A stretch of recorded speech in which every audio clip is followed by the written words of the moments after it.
Shalom, que la paix du Seigneur soit avec nous aujourd'hui. J'espère que c'est la pleine forme pour nous tous. Notre série se poursuit. J'espère que tu aimes cette série autant que moi. Oui, j'aime bien la parole de Dieu qui nous pousse à nous remettre en question, à surveiller nos vies, à nous rendre compte que nous avons besoin de nous préparer pour notre rencontre avec Dieu. Ça ne sert à rien d'avoir le monde entier si nous perdons notre âme. Oui, c'est bien d'arracher les bénédictions, c'est bien d'entrer dans notre héritage, c'est bien de chasser les démons, c'est bien de prier afin que notre destinée puisse se réaliser. Mais comment va-t-elle se réaliser si au-dedans de nous, il y a encore des choses qui nous empêchent de pouvoir y accéder?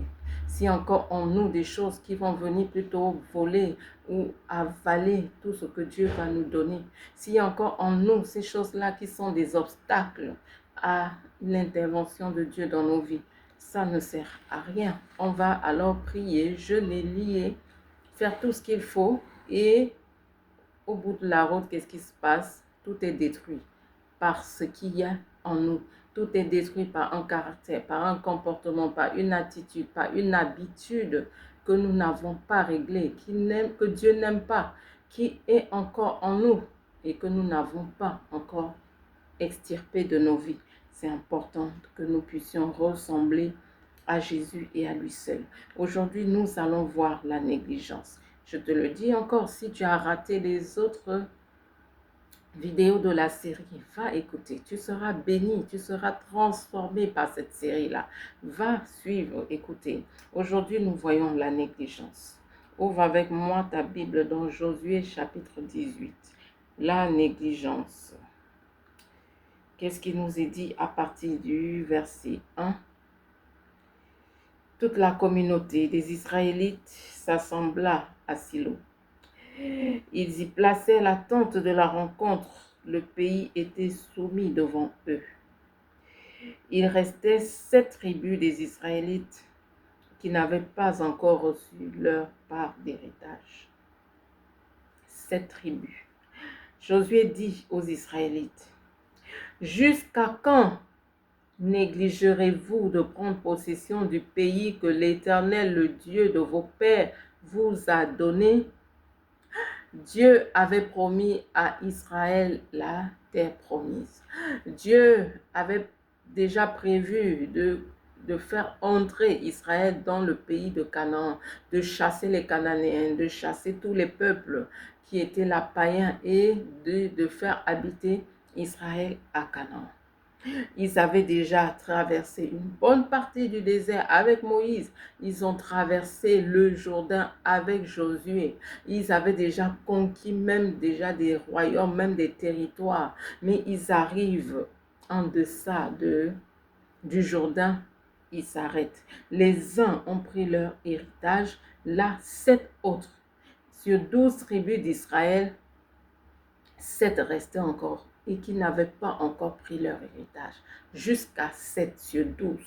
Donc 5 seulement avaient pris leur héritage. 5 seulement avaient déjà pris possession de leur héritage. Et les 7 autres étaient là encore. Qu'est-ce que Josué leur dit finalement?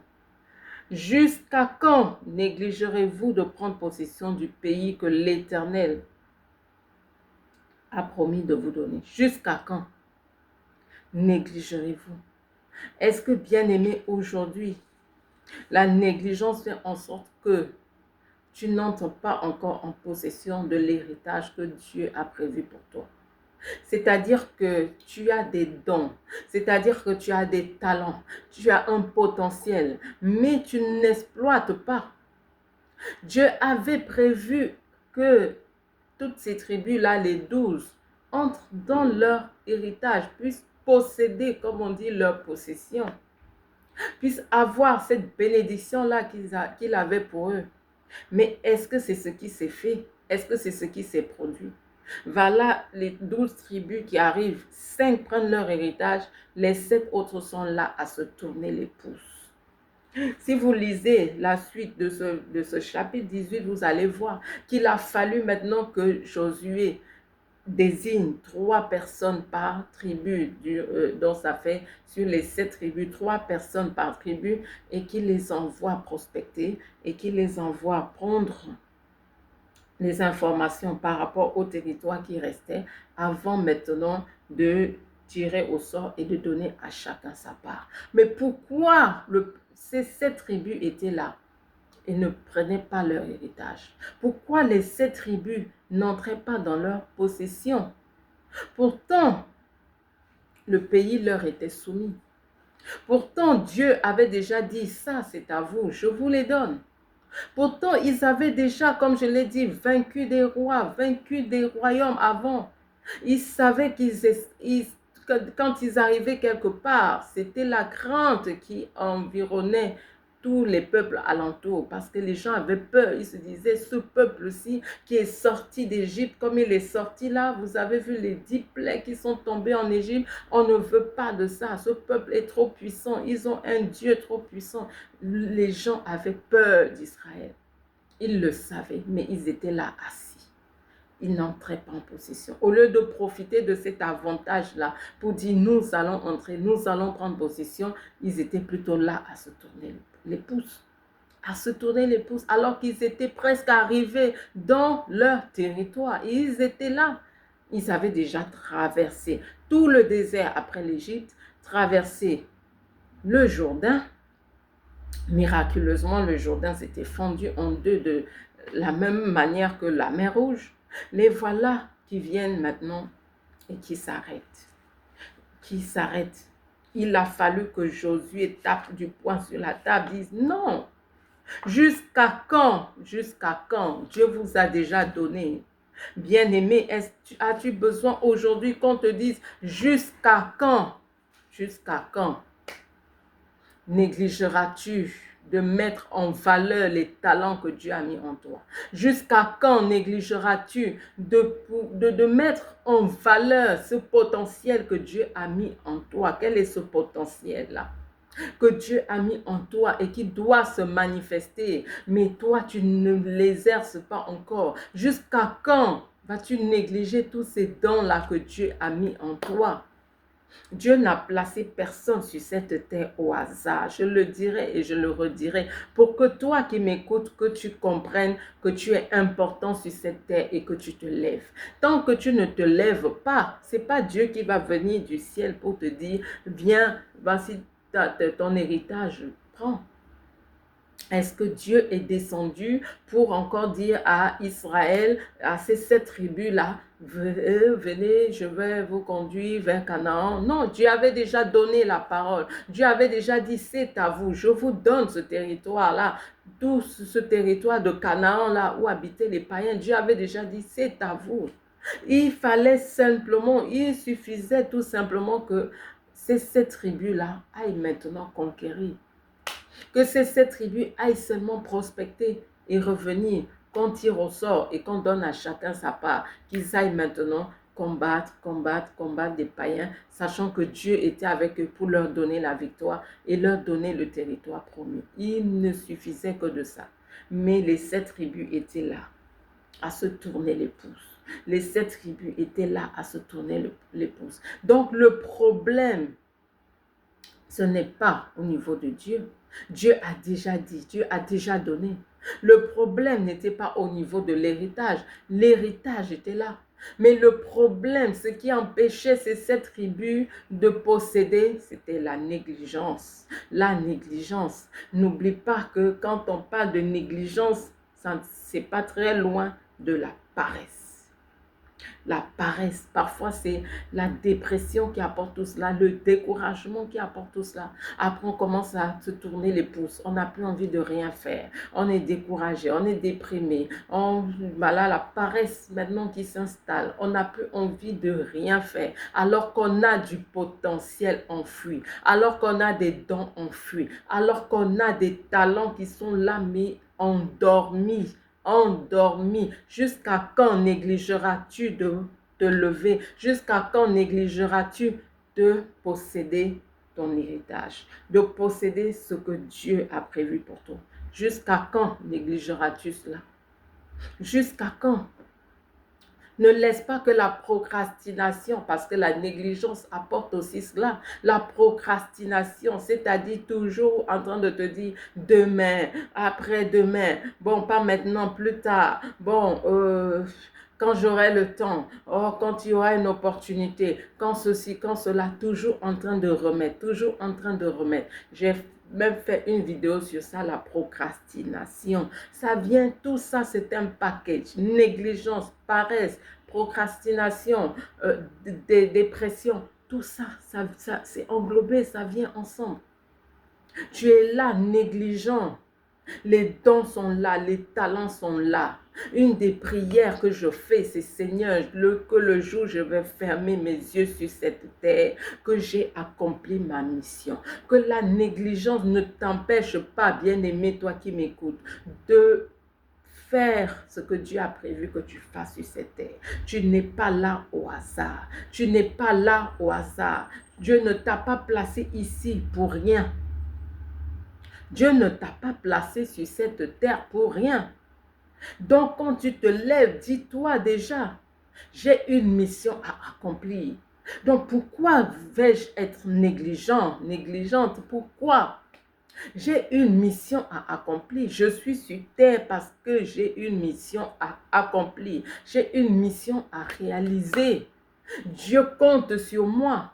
Dieu s'attend à ce que je fasse ce qu'il a prévu que je fasse. Il ne m'a pas créé pour rien. Les œuvres pour lesquelles Dieu t'a prédestiné. Dieu t'a prédestiné. Quels sont ces dons, ces talents-là que tu dois manifester et qui dorment, et qui dorment, et qui dorment. Personne n'est ici sur terre pour rien. Et on a besoin les uns des autres. Tu as besoin de moi peut-être pour t'enseigner là en ce moment. Moi, j'ai besoin de toi pour écouter. Si tu n'écoutes pas, je prêche à qui? Je vais prêcher au vent. Je vais prêcher au banc. Non. On a besoin des uns des autres. Quelle est ta mission? Tu as toujours une mission. Tu as une mission. Tu as une mission. Donc, il faut que cette mission-là se réalise. Il faut que cette mission-là se manifeste. Il faut que Dieu t'utilise. Il faut que Dieu se révèle en toi. Ce n'est pas forcément dans le ministère que tu vas tout prêcher. Ce n'est pas forcément dans le ministère que tu évangélises. Partout. Tu peux être même tout simplement femme au foyer. Dieu t'utilise là-bas. Tu peux être ménagère. Dieu t'utilise là où tu fais le ménage chez des personnes. Dieu t'utilise. Il y a des femmes de ménage qui sont arrivées dans des maisons. C'est elles qui ont déclenché le réveil dans ces maisons-là. Elles sont arrivées. Peut-être l'enfant était malade. Elles ont dit, ah voilà, j'ai un Dieu qui guérit les malades. Je peux prier pour votre enfant. Des parents païens qui disent, oui, oui, parce qu'ils n'ont plus de solution. Et te voilà qui prie pour l'enfant, qui se lève, qui commence à jouer et les parents n'en reviennent pas. Qui a parlé à ce lépreux-là qui était, quand vous lisez l'Ancien Testament, Naaman? Qui lui a parlé pour lui dire qu'il y avait un prophète en Israël? C'était la servante de sa femme. Voilà son rôle. Tant qu'elle n'avait pas ouvert sa bouche, si elle n'avait pas parlé pour présenter ce prophète-là, Naaman serait resté avec sa lèpre, ne sachant pas qu'en Israël, il y a un prophète qui peut prier pour la petite et qui peut prier plutôt pour Naaman et faire en sorte que la lèpre s'en aille. C'était une petite servante.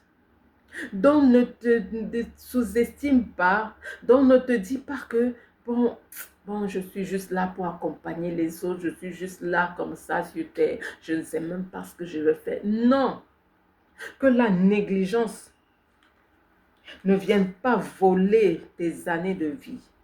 Que la négligence ne vienne pas voler tes dons, tes talents, voler ce que Dieu a mis en toi et qui doit se manifester. Peut-être dans une famille, peut-être dans une salle de classe, peut-être dans un service. Il doit se manifester même peut-être au marché où tu vends des choses, peut-être dans ton salon de coiffure. Ce que Dieu a mis en toi qui doit se manifester. Tu as peut-être un salon de coiffure. Dieu doit se manifester. Il faut que toutes les femmes qui viennent chez toi soient belles, soient jolies. Tu les rends belles. Tu es là pour une mission. Tu es là pour une mission, que la négligence ne vienne pas faire en sorte que tu ne fasses rien, que tu te tournes les pouces. Lis avec moi ce qui est dit dans Proverbe 24, à partir du verset 30. On va lire jusqu'au verset 34. J'ai passé près du champ de quelqu'un de paresseux et près de la vigne d'un homme dépourvu de sens. Et voici les orties poussaient partout.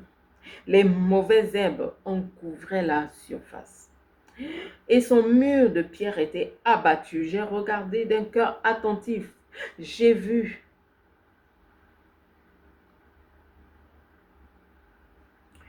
J'en ai tiré instruction, un peu de sommeil, un peu d'assoupissement, un peu croiser les mains en te couchant. Et la pauvreté te surprendra en rôdant, et la disette comme un homme en armes. La négligence, la paresse. Qu'est-ce qu'on dit ici? Le sage qui a écrit ce proverbe dit qu'il est passé près de la vigne d'un homme dépourvu de sens. Quand tu es paresseux, la Bible dit que tu es dépourvu de sens. Quand tu es négligent, la Bible dit que tu es dépourvu de sens, tu es insensé. Pourquoi insensé? Parce que celui-ci, il avait une vigne. La vigne est censée produire quoi? Des raisins. Les raisins qui vont donner du vin. Donc la vigne, ce n'est pas quelque chose d'improductif. Mais l'homme dormait. L'homme était paresseux. L'homme était négligent. Le résultat, c'est quoi? Les orties, les mauvaises herbes avaient poussé partout dans son champ. La vigne est là. Quand il y a des mauvaises herbes partout, dis-moi comment on peut même venir pour enlever les raisins. Dis-moi comment on peut venir couper les raisins. S'il y a des mauvaises herbes partout, comment est-ce qu'on peut venir couper les raisins? Le vin ne pourra donc pas être produit de ce champ. S'il y a des orties qui poussent partout, s'il y a des mauvaises herbes qui poussent partout, est-ce que dans ta vie, des mauvaises herbes poussent de partout? Les orties poussent de partout dans ta vie. Les mauvaises herbes de la négligence, les mauvaises herbes de la paresse. On dit ici, son mur de pierre était abattu. Le mur de pierre qui était censé protéger la vigne. Le mur de pierre qui servait à faire en sorte que les animaux sauvages, tous ces animaux, ces bêtes-là n'entrent pas dans la vigne, ne viennent pas pour manger les raisins, ne viennent pas détruire la vigne, ne viennent pas pour manger peut-être les herbes manger tout ce qu'il y avait comme plante au niveau de la vigne, que les animaux sauvages là n'entrent pas. Le mur de protection servait à cela. Sinon, toutes les feuilles allaient être dévorées. Toutes les feuilles dévorées par les herbivores et tout le reste. Mais qu'est-ce qu'il faisait ce monsieur? Paresseux, négligent, il était là, dormi. Peut-être que toi, aujourd'hui, ton mur de pierre est abattu. Ce mur de pierre, cette clôture-là qui doit clôturer ta vie, est abattu parce que tu es négligent peut-être dans la prière. Quand tu es négligent dans la prière, qu'est-ce qui se passe? Tu dors, tu es paresseux. Quand il faut se lever, tu dors. Il y a des gens qui dorment tellement, ils vont se coucher peut-être à minuit, vous arrivez chez eux à 10 heures, ils dorment encore. À peine ils se réveillent, ils vont juste manger et repartir encore se coucher. Ils vont faire une sieste jusqu'à peut-être même 17 heures et se réveiller juste pour dîner et après, bon, je prolonge maintenant devant la télé encore jusqu'à minuit. J'ai été comme ça par le passé. Un de mes regrets aujourd'hui, c'est que je me dis, Seigneur, j'ai perdu du temps, Seigneur.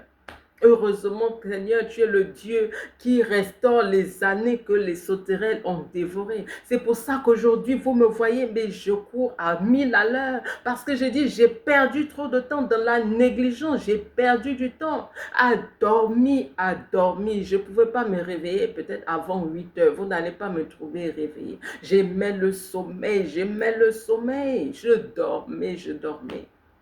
À peine réveillée, je vais peut-être m'activer un peu. Puis après l'après-midi encore, oh, j'allais vous taper peut-être un sommeil de 3 heures, un sommeil de 4 heures, sieste de 4 heures de temps. Parce que je dis, mais qu'est-ce qu'il y a à faire? Qu'est-ce que j'ai à faire? Je n'ai même rien à faire. Qu'est-ce que j'ai à faire? Mais cette période-là, j'aurais pu avancer dans mes livres. Cette période-là, j'aurais pu aller évangéliser. Cette période-là, j'aurais pu utiliser ce temps pour prier, le temps que je cherche aujourd'hui. J'aurais pu utiliser ce temps pour louer le Seigneur, adorer le Seigneur. Mais j'étais là à me dire, oh, j'ai rien à faire. Je vais faire quoi? Procrastination, dépression, paresse. Tu te demandes, mais à quoi ça me sert même de vivre? Qu'est-ce que je fais même sur cette terre? Il n'y a rien à faire. Il n'y a rien à faire. Il n'y a rien à faire. Comment ça, il n'y a rien à faire? Tu peux faire une formation. Comment ça, il n'y a rien à faire?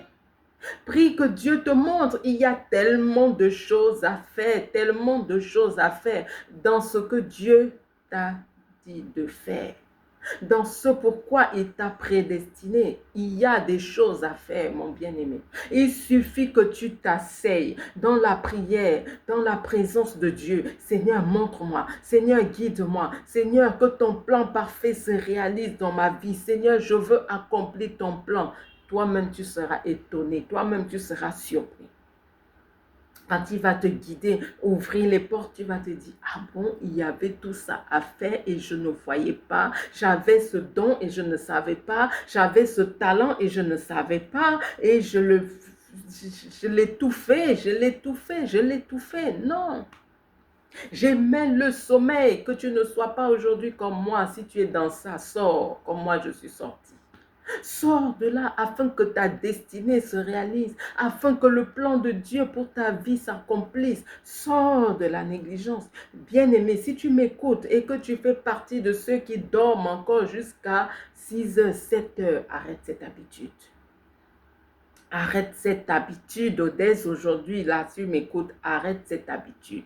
Un enfant de Dieu doit être debout au plus tard 4-5 heures du matin. Jésus se levait et avant, quand il faisait encore noir, Jésus était debout pour aller prier. Jésus, le Fils de Dieu, Jésus qui pouvait faire intervenir les anges n'importe comment, il se levait quand il faisait encore sombre pour aller prier. Si tu as l'habitude de dire, oh, je vais faire la grâce matinée. La grâce matinée, ce n'est pas pour nous, enfants de Dieu. Même si tu es en vacances,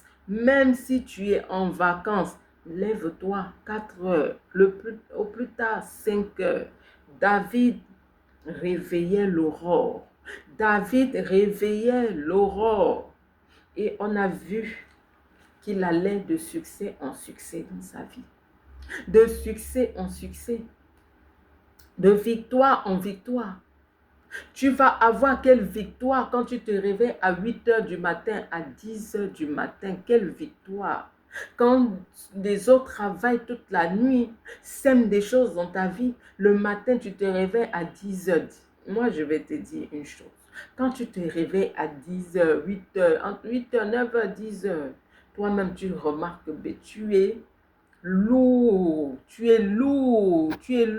spirituellement tu es lourd quand tu te réveilles vers ces heures-là. Tu es spirituellement lourd. Physiquement même, tu vas sentir la lourdeur. Spirituellement même, tu vas sentir la lourdeur. Physiquement, lourdeur. Spirituellement, lourdeur. Donc, bien-aimé, on est enfant de Dieu. Fais comme Jésus. Lève-toi tôt. Ne laisse pas que les pierres, le mur de pierre viennent autour de toi. Ne laisse pas le mur de pierre, que le mur de pierre tombe. Ce mur autour de toi qui est censé te protéger là, ne laisse pas qu'il soit abattu à cause de la négligence, de la paresse. Le sage dit, j'ai regardé d'un cœur attentif, j'ai vu. J'en ai tiré instruction. Tire instruction aujourd'hui de ce que je te dis. Tire instruction. Un peu de sommeil, un peu d'assoupissement, un peu croiser les mains en se couchant et la pauvreté te surprendra. Un peu de sommeil. N'aime pas le sommeil si tu veux prospérer. N'aime pas le sommeil si tu veux que Dieu t'utilise, si tu veux voir ton héritage venir dans ta vie, n'aime pas le sommeil. N'aime pas le sommeil. J'ai fait une prière une fois, j'ai dit, Seigneur, que cette négligence-là ne me prenne plus jamais. Je ne veux plus me retrouver à m'endormir spirituellement. Je l'ai dit et je le redis. 2 fois dans ma vie, j'ai eu des attaques incroyables parce que j'ai été négligente à me lever tard. Me lever tard sous prétexte que je viens d'accoucher. Je suis fatiguée, je suis épuisée, je viens d'accoucher, je dois me reposer. Et c'est à ce moment que mes ennemis se sont levés. Ça m'a coûté 2 opérations chirurgicales. 2 opérations chirurgicales. Des choses qui sont venues planter dans ma vie. Et que même les prières faites après, ça n'a pas réussi à faire sortir cela de mon corps. 2 opérations chirurgicales. Ne sois pas négligent au point où ton mur de pierre qui doit te protéger soit abattu.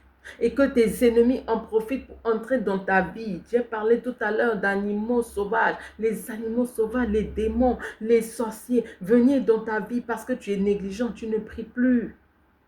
Tu dis, oh, je dois me reposer. Je dois souffler un peu. Je suis en vacances. J'ai trop travaillé. Non, non.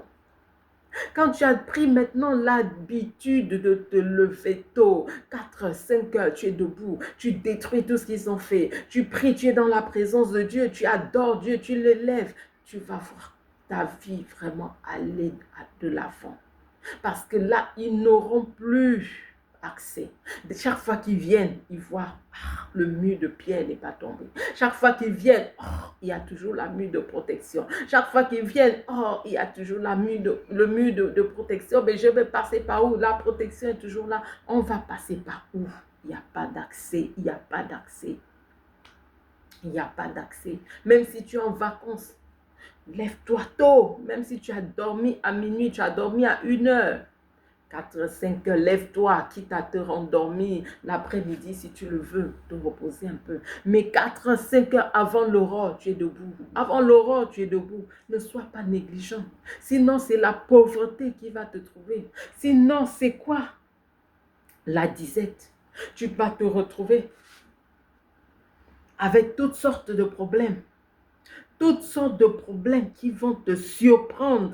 Là, on dit ici, la pauvreté te surprend en rôdant. La disette, comme un homme en âme. Est-ce qu'un homme en âme prévient? Il arrive, paf, tu l'aperçois. Tu ne sais pas quand est-ce qu'il est entré dans ta maison.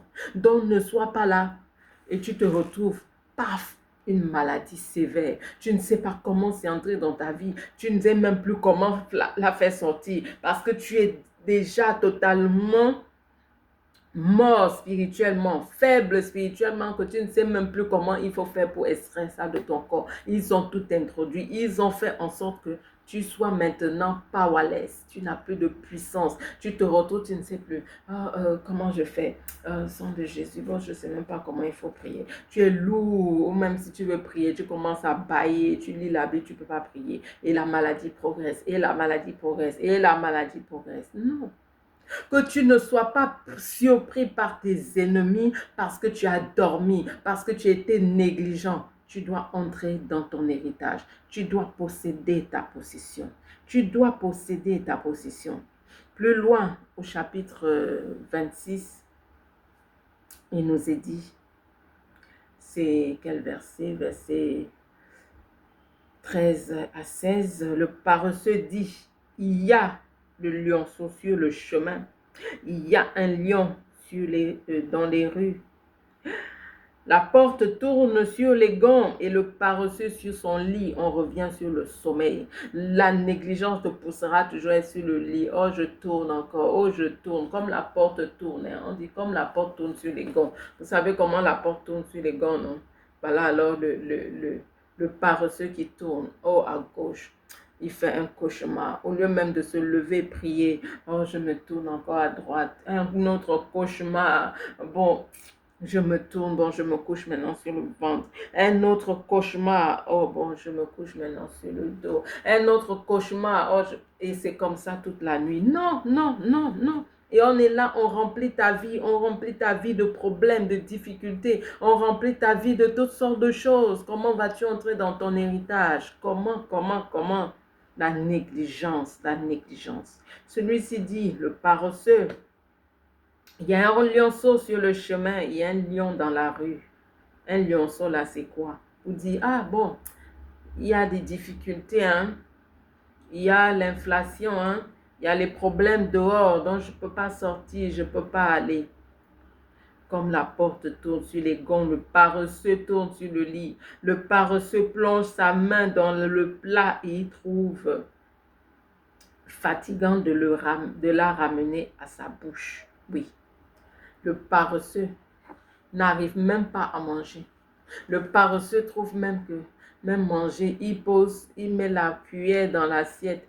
C'est fatigant de remonter sa main dans la bouche. Ça veut dire quoi? Le paresseux, le négligent, ne veut même pas travailler pour manger, pour se nourrir. N'arrive même pas à travailler pour se nourrir. Et le paresseux est plus sage à ses propres yeux que cet homme qui répond avec bon goût. Avez-vous remarqué que ceux qui sont négligents, paresseux, c'est ceux qui ont toujours beaucoup de choses à dire, beaucoup de choses de prétexte. Oh bon, c'est parce que, oh, les excuses. Oh, les justifications. Oh, je le ferai plus tard. Oh, ce projet. Oh, quand j'aurai le temps, quand je pourrai. Pour l'instant, je me repose. Le paresseux toujours en vacances. Il y a des gens éternels vacanciers. Éternels vacanciers.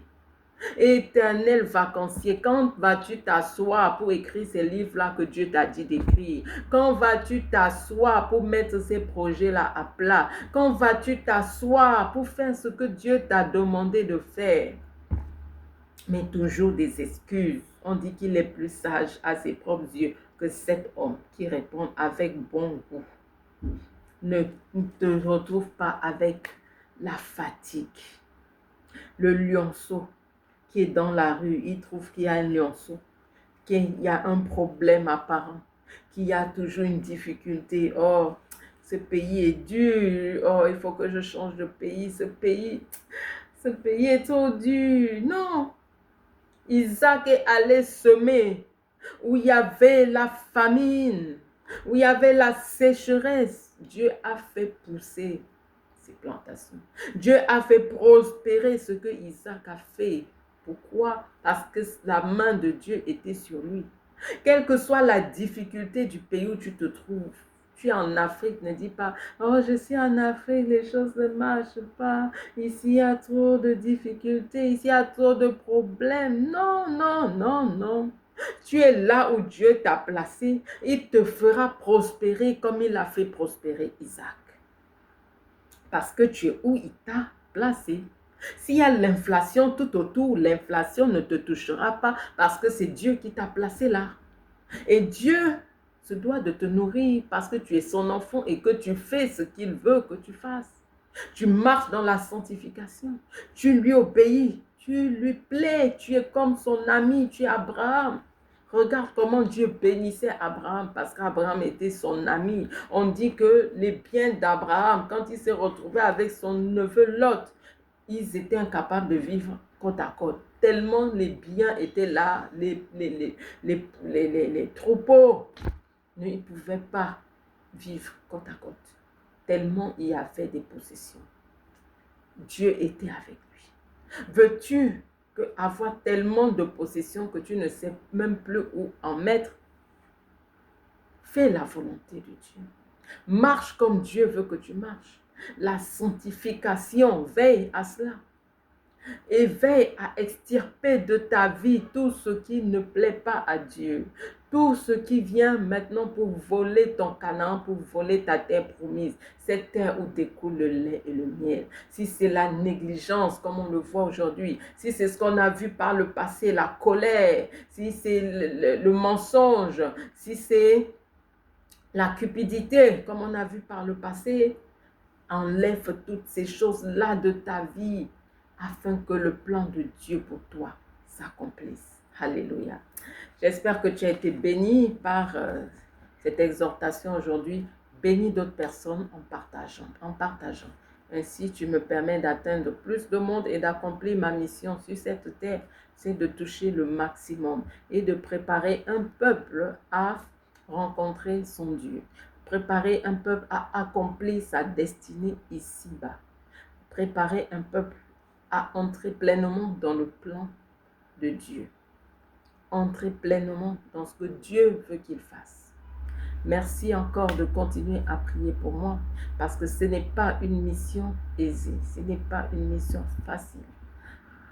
Mais la grâce de Dieu est celle qui me soutient et j'ai besoin de vos prières. J'ai besoin de vos prières. Vos prières pour pouvoir mener à bien cette mission-là. Intégrer les différents groupes de prière pour recevoir un sujet de prière tous les matins. Le groupe que j'appelle de foi pour avoir la parole qui va booster votre foi au quotidien. La parole qui va faire en sorte que vous vous releviez si vous étiez abattu, que vous compreniez que la vie mérite d'être vécue et que vous avez un rôle à jouer, que vous devez vous lever afin que votre destinée se réalise. Vous devez vous lever, prenez-vous en main, prenez-vous en main. Si vous avez déjà perdu des années, Dieu est celui qui restaure les années que les sauterelles ont dévorées. Qu'il agisse dans vos vies afin que son plan parfait se réalise. Que vous soyez où il veut que vous soyez. Vous fassiez ce qu'il veut que vous fassiez. Et que vous ayez ce qu'il veut que vous ayez. Que vous obteniez ce qu'il a prévu que vous obteniez ici-bas. Préparez-vous pour le retour de Jésus en vous sanctifiant tous les jours, en marchant dans la pureté, la sainteté, la sanctification complète, en vous éloignant du péché sous toutes ses formes, vous éloignant du péché. Que la grâce de Dieu abonde dans nos vies. On se dit à dimanche pour 1 heure dans la présence de Dieu, 1 heure pour invoquer encore le roi des rois, le Seigneur des seigneurs. Shalom.